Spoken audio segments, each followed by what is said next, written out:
Good afternoon and welcome to BizTech's Asian Midday Market Watch. Our guest today is Phan founder and Chief Investment Officer at Track Record Asia. Leung, welcome to the show. Hey, hi Brian, how's it going? I'm good, thank you. Good to have you on the show. Always nice to have you come in. Now, before we get your insights, we're going to take a look at how markets in the region are performing, but we'll first start with Bitcoin and the cryptocurrency markets. Bitcoin is at 61,347 now. It's down 6.7%. Ethereum is at 4,336.7. It's also down sharply, 7.82%. Now, looking across at a regional market, we've got the SGX, which is at 3,240.21. It is now down 0.01%. Now, looking at the ASX 200, it's at 7,737. It is down 0.78%. The KOSPI is at 2,995.54. It's down 0.13%. The Nikkei 225 is at 29,773.5. It's down 0.01%. Shanghai is at 3,543.46. It's up 0.29%. The Hang Seng is at 25,617.5. It's up 0.89%. And rounding up the numbers, we've got the KLCI, which is at 1,525.24. It's up 0.19%. So, V, what is your view on market performance today? I think today is pretty much a nothing day. Markets are, I think, in consolidation phase right now. There's not much to drive it either way.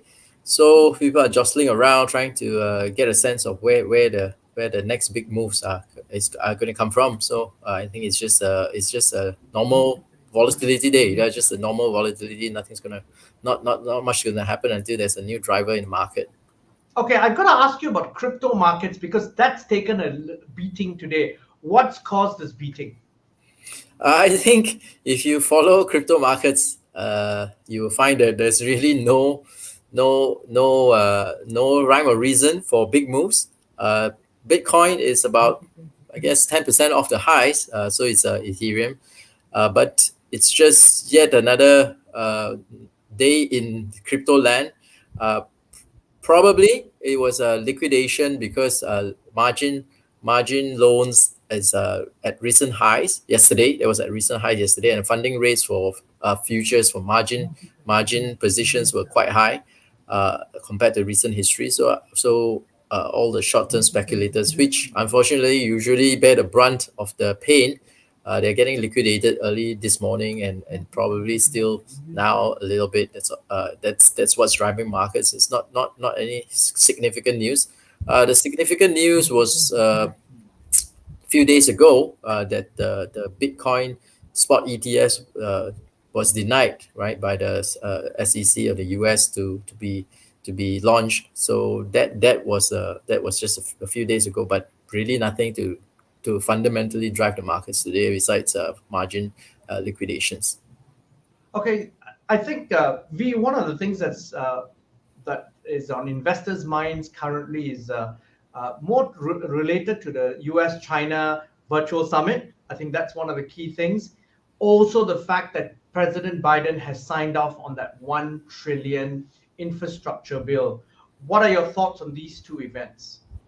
Okay, the virtual summit, I think it's a big deal because it's their first conversation that's termed a summit, and I think given the recent high inflation prints in the US, President Biden is pretty much at the mercy of consumer prices going up higher during the holiday season that's coming up, right?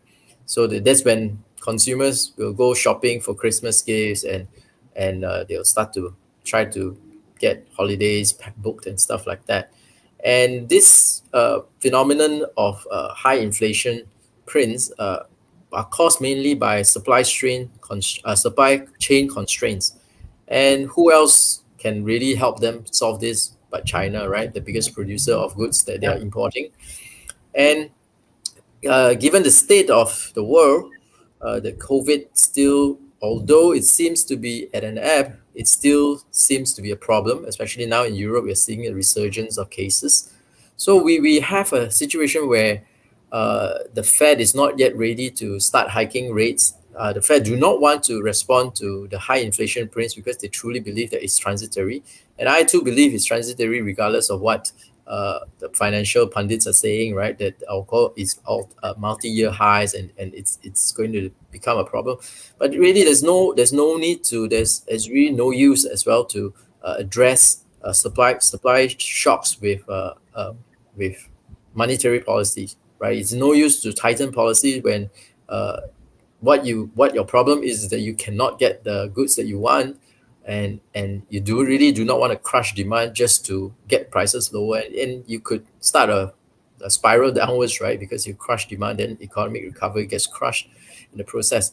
So the best way for them to solve this issue is to really to talk to the suppliers, and the problem that they have with China is on multiple fronts, and one of them is that one issue that still lingers is the trade tariffs from Trump administration days. I think it'd be good if they can get a deal with China to start reducing prices that is being passed down to consumers. And the best way to do this is to reduce tariffs. And as well, also, although we are now in November 2021, the midterm elections for the Biden administration for the US is in a year from now, next November 2022, right? And for them to really, they have a very thin majority in both houses, and especially thin in the Senate. They have to consolidate their voters and consolidate their majority, and they have to. And it's always about the economy, right? It's always about the economy, and they have to Mhm. get spending going. They have to get the consumer.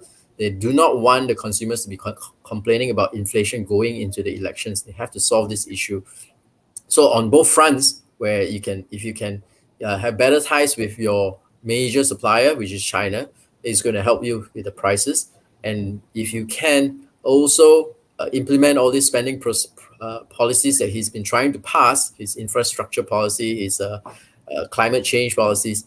So I think this is the path that he's on right now, and he has to push really hard on it, because one year has passed, and there's really not much to show except for, I guess, vaccination rates. But if you look at the polls, his approval ratings are very low right now for a first year Oh, president. first year Yeah, president, exactly. yeah, it's very low. Yeah, and with a majority, typically the party that controls the House, the Senate, and the White House, they typically lose some support into the midterm elections. And if he doesn't do something about it, it's going to be quite ugly going forward, right? And then he will not be able to.